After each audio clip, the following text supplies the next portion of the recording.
Hello, everyone. Welcome to the weekly roundup. Today we will cover geopolitics, market volatility, and opportunities. Hello, Ben. Hi, Eva. How's it going? It's going. Spring's coming now, officially, I think. We didn't jinx it. I'm not convinced. I'm not going to say anything on that. But the weather is nice. It's nice and Yes. sun. Yeah, Yeah. Hopefully it stays that way. I hope so. Okay, let's get into it. Geopolitics appears to be back in the driver's seat. So how should investors separate short-term market noise from long-term structural risks? Hmm. Yeah, no, I think it's a great question, a great starting point. And I think one of the unique challenges of working through a Trump presidency is trying to separate the two of them. I thought we would see more of his stance to like the first time he ran and more of the focus on the economy, but this term seems to be about geopolitics to your point. And so, we're at day 6 of this invasion, we'll say, into Iran. And it seems like it's continuing to stay quite elevated. Lots of activity, lots of missiles, bombs, noise coming from all over the place. Apparently, President Trump reached out to Zelensky asking for some support from the Ukraine, which is ironic. So I think it's an important thing to think about. What does it mean for asset prices and markets, gold, silver, US dollar, oil? Like these are the things probably most impacted. I mean, equity markets have been volatile to your point, but I think trying to separate the two is a unique challenge. And so we've had a number of conversations this week and, get lots of questions about should we buy oil? Should we take advantage of what's happening there? Should we look at doing this or that? I think that when you get market overreactions like seem to be appearing now, which is oil's running, natural gas is running, I would tend to think about trying to likely move in the other direction. Some of the things that we talked about in the dailies were showing, we're seeing spike in oil prices, and yes, it's a concern, and yes, those are some things that we need to worry about. Um, but I think if we had a rip-roaring economy, and GDP, global GDP was 5, 6%, and then this happened, then I would have a bit more concerns because oil probably is already elevated in that backdrop, but we're moving from a pretty low level in oil, 60 to 80, we'll say, that I'm not overly concerned about chasing that. So I'd probably be selling that more than buying it. And we own some natural gas for clients, and we sold that and moved to emerging markets. So, yeah, I think you have to look at the economies of the world, what's happening, what's going on, where are there attractive valuations, where are markets overreacting. But for me, it definitely wouldn't be chasing the US dollar, chasing gold, silver, and or chasing oil. I think, that is a bit of overreaction right now.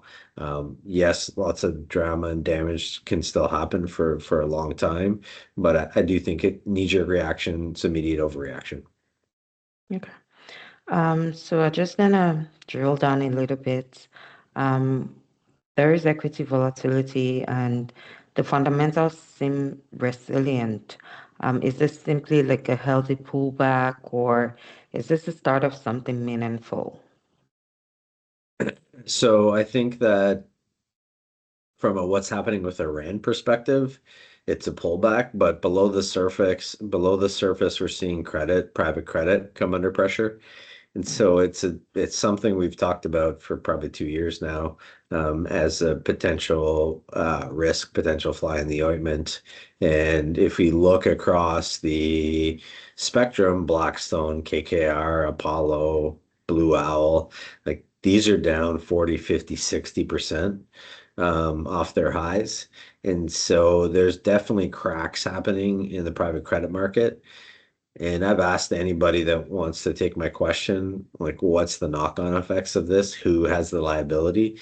And I haven't got a great answer. Blackstone marked one of their funds to zero yesterday. 3 months ago, it was $100, like it was par value, not marked it to zero yesterday. So you have to assume that the banks are some way involved, particularly US banks, less so Canadian banks, must be involved in some of this lending.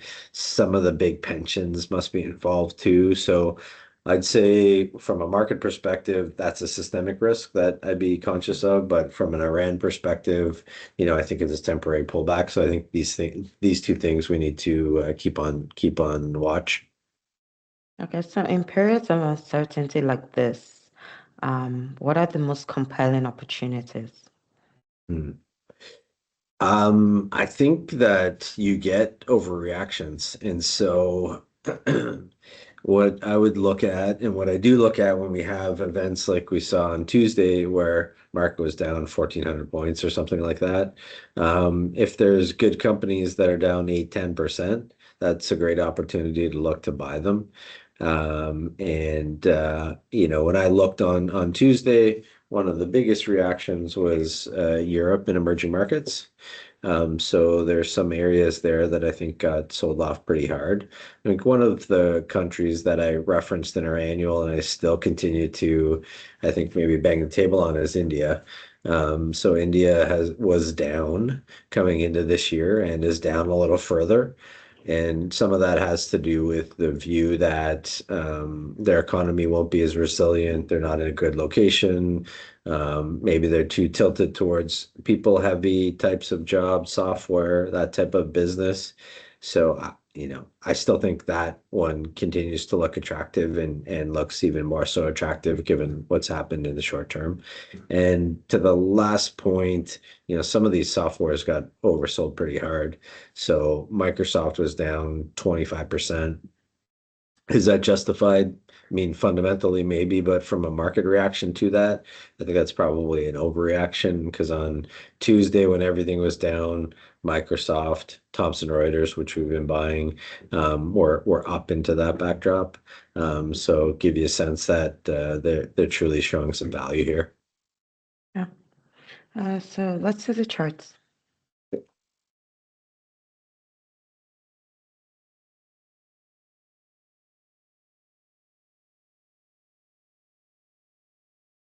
All right. So we are recording this a little bit early today, so 11 o'clock on March 5th. So anything that happens between now and next week, we'll comment on then. But let's jump into it. So we'll start with the world. Another month, another geopolitical twist.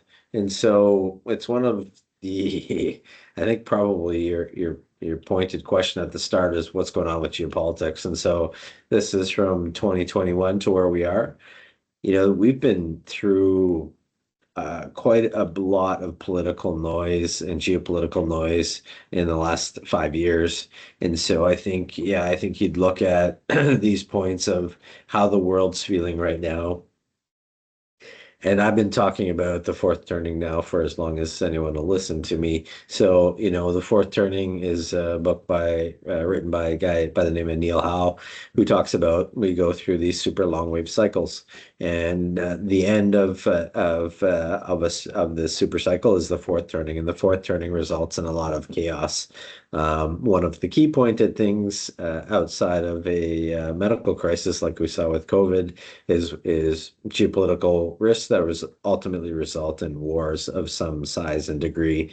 And so the US and Israel strikes Iran is the one we're dealing with now. And this is, we've moved from higher moving to higher highs in this regard. And so it is something to be conscious of and important to think about, and will have major implications for what the world central banks and the world planners do. So I thought this was an interesting visual just to see the amount of geopolitical issues that we've had in the last 5 years. World lost output from Iran should be manageable. I mean, I think this is worthwhile thinking, Eva, when you talked to me at the start, just asking about what are the implications and knock-on effects. So, oil moving to new levels, is this something that we buy or sell or run away from? And I thought this is a great visual. I think United States continues to be the world's largest producer of oil, which is interesting. But they really control the narrative there. So US, Saudi, Canada, Iraq, China, Iran. And so one of the things that OPEC has said and done is they're going to increase output to offset some of this. Most of Iran's oil goes to China, and that's maybe a second conversation for another time. But so the attacks on Venezuela and Iran have a direct immediate impact on China because they're running about a $2 million a barrel a day deficit as a result of this. But certainly, OPEC increasing output could relieve some of the pressure on oil prices. So, great chart, interesting breakdown just to see where it fits. Next, I want to switch gears a little bit just on Eurozone. And so, Eurozone inflation level could give the ECB the option to wait out the crisis. And so, I think that's right. And so, when we think about ECB has been cutting rates now for some time, bit of a flip-flop last week because we went from a high probability of a cut to what happened with things going on in Iran to actually move that back to a hold for the ECB. And if we look at headline, this is the blue number. We're showing 1.9 on headline. So we have some room to before they'd have to do anything around raising rates. My view is that the economies are slowing. I don't think there's an immediate worry and pressure around inflation, but because it's this kind of near-term thinking, inflation's coming. There's that narrative I think going on in the media, maybe in the news. But I think ECB's got lots of room. I think Canada's in the same boat, but ECB, a great chart there. Outside sectors under pressure from AI. So this points a little bit to what we talked about and where you asked where the potential opportunities could be. If we look at the divergence between energy, industrials, and materials outperforming the S&P. So the S&P is the blue line, and the equal weight S&P is the red one. And so we've seen recently equal weight, which is split evenly among the 500 versus market weight, which is the S&P 500, which most people pay attention to. And then we look at the S&P software index. So this would be the Microsoft, the Mag 7, basically been under pressure to start this year. I think it's an overreaction, but I think the divergence has been huge. And when you look at the S&P, the headline number, you're like, okay, maybe it's not too bad because we've been effectively flat this year, a little bit negative now. But there's been a huge downside to the software index. And if there's companies that you liked in there for like Microsoft, for example, then you get an opportunity to buy it at a much lower price than you could have a number of months ago. Ooh. And that's it. The opinions expressed do not necessarily reflect those in National Bank Financial. I prepared this report with my best judgment and research. Everyone's risk tolerance is unique. Should you have any questions, please reach out to Eva or I. We're happy to address them. And thanks for watching the charts of the day. Thank you, Ben. Welcome. So what are we looking at next week? Well, I think that we'll be continuing to watch the geopolitical noise going on. Certainly, there is so much to watch there, with Iran and the U.S. and Israel, and then the rest of the developed world's trying to figure out what to do. Ukraine and Russia continues to happen, but I'd be looking through, continuing to follow earnings. The sentiment that I always like, it obviously is sentiment, so I'd be watching that. We started the week with quite negative fear, and so I'd be interesting to see what the data looks like next week and if that follows through. And we are starting to head further towards rate cut announcements or rate announcements in Canada, US, and then ECB later this month. So we'd be looking to watch and see what happens there. I think there's nothing to happen with rates, but what they say about this is going to be important and will have an impact on the rate market. Okay. Thank you, Ben. Thank you, everyone. Remember to visit, subscribe, and follow us on YouTube and LinkedIn at Hart Investment Group. The link to our daily newsletter, Financial Heartbeats, will be in the caption of this video and in your email box if you're subscribed. For our clients, please reach out to me if you have any questions or if you'd like to book a review meeting with Ben. Thank you for listening, everyone, and enjoy the rest of your day. Bye. Thanks, everybody. Bye.